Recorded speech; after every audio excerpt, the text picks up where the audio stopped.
And it's good to see you again. The last time you were on the program, it didn't take too long before some of your critics came for you. Let's hope that you may not have as much trouble compared to the other time. So let's get started, and I'll begin. My people, Soludo don't create another headline like this now. Soludo don't create another headline this night today. Yesterday, today, sef. You don't create another headline. As in, if you hear this one, now when I watch the video, help me share and make people know. Maybe we the day ahead of them. Help me share the video, I beg. With your election as a national leader of the party, let me ask you, what then becomes of your predecessor, Governor, the former governor of Anambra State? He was a national leader, but now where does that leave him? Thank you very much, Shem. Are you hearing me? I can hear you loud and clear. Please go ahead. Yes, thank you. Thank you very much for hearing me. The All Progressive Grand Alliance, APGA, it's my political party. It's Nigeria's third largest political party as at this moment. You said it controls one state, yes, one state governor, as members of the, someone in the Senate, as members of the House of Representatives. It's got several members in the Houses of Assembly in several states of the Federation. It's got fielded candidates all across the country. APGA is a party, is the home and the future of all progressives in Nigeria. We are running for the long term. For us, it's not a 100-meter dash.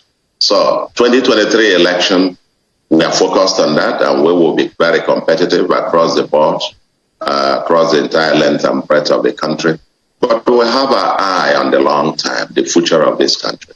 Because being the very first political party registered with the word progressives in its name, being the very first political party in Nigeria, I would dare to say I don't know any other one that in its constitution committed to having true federalism in Nigeria, and therefore recognizing that a restructured Nigeria is a sustainable pathway to Nigeria's future.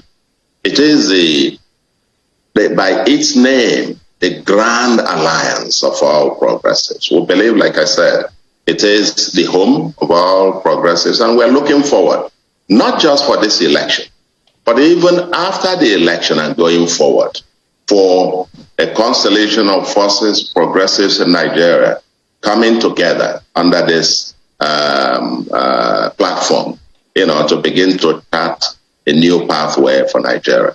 Now you asked a question about, and by the way, last Saturday, you may have seen clips of the rally that we had at Oka here to kick off our national campaign.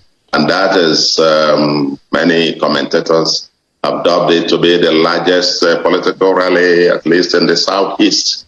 Maybe the only one comparable to it, probably Kano or thereabout, but quite a humongous one. Just to make, we made a very bold statement in our national rally last Saturday. And now to your specific question about what becomes of my predecessor in office. Yes, he happened to have been the second national leader of the party. After Dim Chukwuemeka Megwojoko, late Megwojoko as the first leader, he was a second, and now I have been appointed as the third in that order. Wonderful. Well, our party, we build a home, we enlarge the coast, we want everybody to be there. He remains the chairman of the board of trustees of the party. And he was there at the grand rally that we had, this unprecedented rally in the history here when the party in the Southeast, I want to re-emphasize. He was there on Saturday himself, and he spoke in his capacity as the chairman of the board of trustees of the party. So the house is together, and we're moving as a formidable house that will only grow with time massively, because it is the party of the future for Nigeria. So let's go into the chances of APGA, because APGA is on the ballot for the presidential election. And in fact, if you hear some of the criticisms coming from Anambra State, for those who are saying there is a witch hunt against the Labour Party, at some quarters, Chief Victor Ume of the Labour Party has criticized your government and ABGA in Anambra State of witch hunt and attacks on campaign billboards and not allowing for a free atmosphere for them to campaign. They said, in fact, in Anambra State, ABGA cannot even win the presidential election.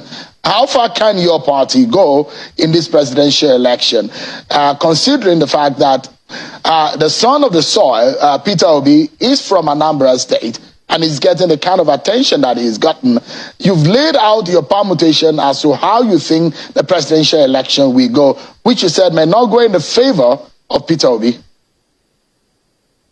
Thank you very much. I think you've put up three things in one. But with the very first part of it, it's not even worth my time commenting on about, the rantings of some people about their billboards or no billboards and so on and so forth. I don't want to be drawn into that. I think that has been exhaustively dealt with by the government and by the Anambra State signage agency and so on.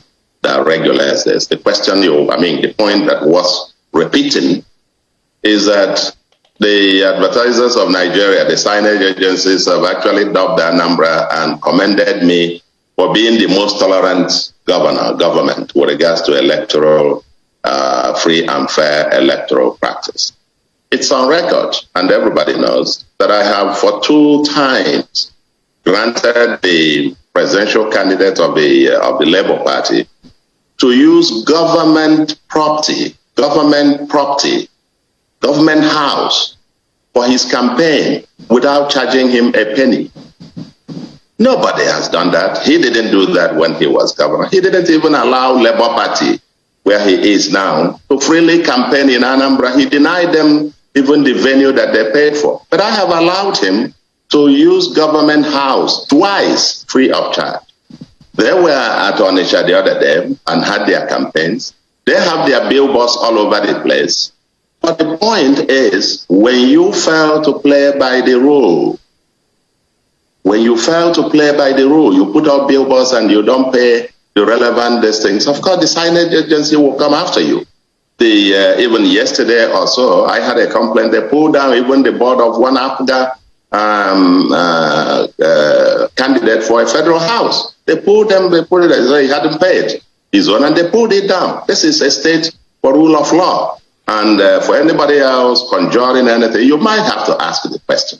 Even when they say their billboard is pulled down, you go all over the state, the billboards are lining up everywhere where they have met the terms and conditions for that. They want some kind of entitlement thing. We can't continue to give them everything for free. When every other candidate, nobody from PDP is not complaining, APC is not complaining, other parties are not complaining. Nobody else. Why only them?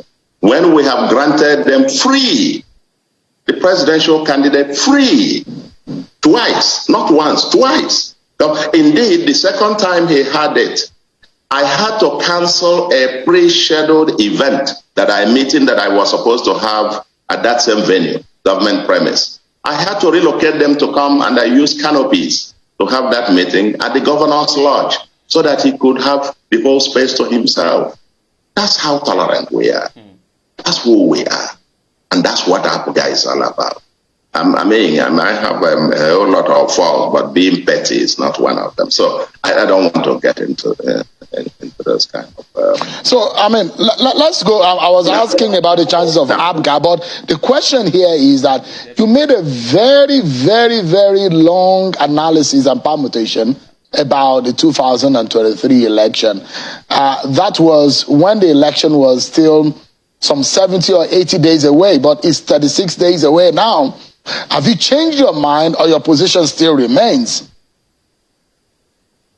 Sure. Let's be clear. APGA is contesting this election, and APGA has got presidential candidate. You started your program by introducing me as the new national leader of APGA. I have a responsibility to campaign for my party all the way from head to bottom. And so we are contesting very seriously about the permutations, the chances, and so on and so forth of each candidate. I think the electorate will decide that in the coming days. I think barely 5 weeks to go. But we are on the ballot, and as a political party that believes fervently in, we are social democrats, we're progressives, and we believe that our own manifesto presents Nigeria with the best alternative for its future. We will go out there and campaign vigorously about that. The outcome, like I said, will be the test of the pudding will be in the eating. In the next 5 weeks, it will be out there. I don't want you, and I will resist you trying to draw me again. You know, the last time we were here, you started off, brought up P2B, and I told you, why are you bringing that up? And then you kept on pushing until you finally got the response you were looking for. Today, I will assure you, no matter how you want to draw that 1,000 times over, you won't draw me into that conversation. Prof, you are my very good friend.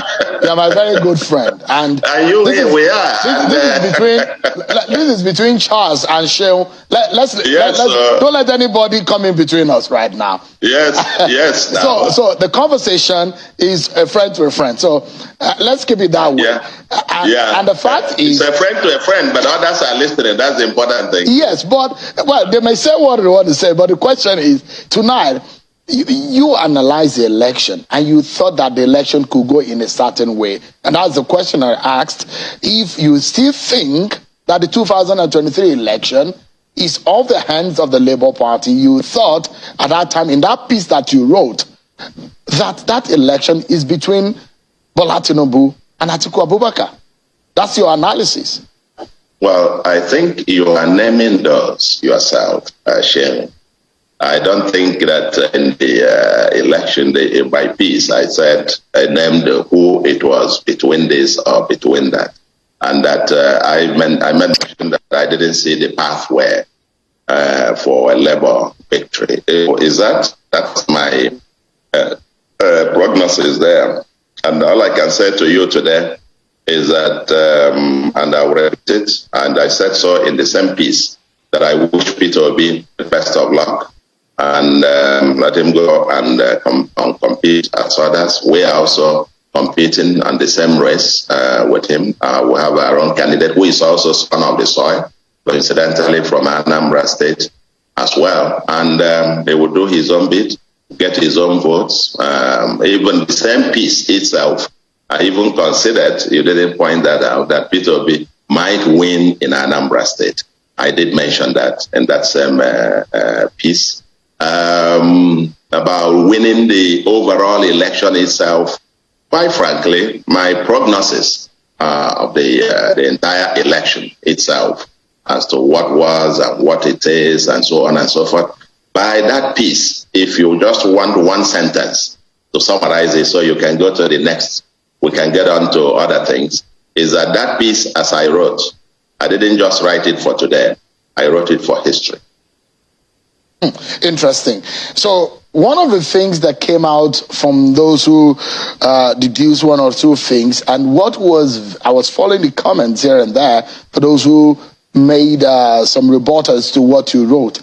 The underlining major comment that people have made, which I took out, is that the claim that you have a presidential ambition, now that you are able to speak publicly after that time again, is it true that you have that kind of, and it's not illegal for you to do so, and so it's by right, you're a citizen of the country, and you have worked hard enough to get yourself the kind of profile that you have today. So there's nothing wrong about it, but is it true that you have such an ambition in the future? Shane, I've just been elected governor of Anambra State, and I have just been in office for a few months. I am here to serve the people of Anambra. I started my life, my career at the global level. I served and traveled to 45 countries, lived in several countries of the world, finally returned to Nigeria and served at the federal level, at the highest possible level, as it were.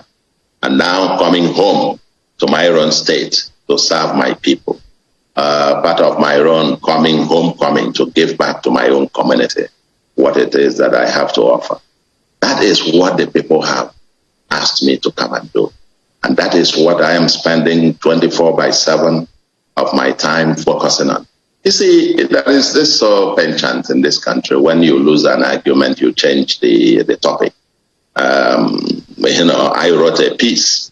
Rather than anybody responding to it, point by point or whatever, you start probing motive. Why would he write it? Not whether what he wrote is right or wrong, or whether his trajectory and even my proposals make sense or don't, but about what might be the motive. Maybe he is, maybe he is not. I don't get into those kind of distractions, because it's a road to nowhere. The important thing is that here we are today. My party, the All Progressives Grand Alliance, is featuring in this election, and we are competing to win as a political party. This is a contest, a partisan contest among political parties. My party will be, and this logo will be on the ballot. Other parties, their logo, there is no person whose name or face will be on the ballot. It will be political parties. So this will be a partisan contest in which my party will be on the ballot. And I have the right, I would say, to campaign as vigorously as I can for my political party, as the case may be. And that is what I am doing. And that's what I will do for the remainder of the days until the election comes and goes. It's only a few days to come. And by the way, this same political party of ours, focusing on the agenda, what we are elected to do here, to provide security, law and order, wealth creation and infrastructure, getting on a social agenda that leaves no one behind, fixing how government works and addressing the environment. You may also recall, and let's not even depart from that our major focus now is delivering on all these 5 plans, especially the issue of security. Security not just of Anambra, but of even the entire Southeast.